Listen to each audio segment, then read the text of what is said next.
OnePlus 8T Cyberpunk 2077 edition goes official with unnecessarily gigantic camera module. Ahead of the game's delayed release in a few weeks, OnePlus has debuted a special tie-in edition of the OnePlus 8T to go with Cyberpunk 2077. Going up for pre-order today in China, the Cyberpunk 2077 edition OnePlus 8T is pretty much identical to the standard model on the spec sheet. It has a 6.55-inch 1080p 120Hz display, a Snapdragon 865 chip, 12 GB of RAM, 256 GB of storage, a 4500 mAh battery with 65 watts fast charging, and Android 11. The Chinese variant of this phone is the only one that's been announced so far, though, and it's running on top of the Hydrogen OS skin.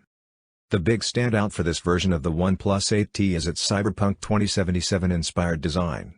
The phone adopts a speckled black colorway that has yellow accents along the sides and bottom.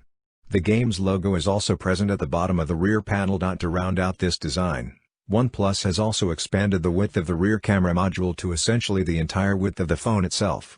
That bigger module doesn't serve any additional purpose aside from looks though. That's a bit of a shame because aside from the included case, other accessories probably won't work with this model. Also included in the box you'll find some special edition stickers and cards. Out of the box, Hydrogen OS is also slightly tweaked to reflect the game. In China, this variant of the OnePlus 8T will cost 3,999 yen. For more updates, subscribe to Tech News and share this video.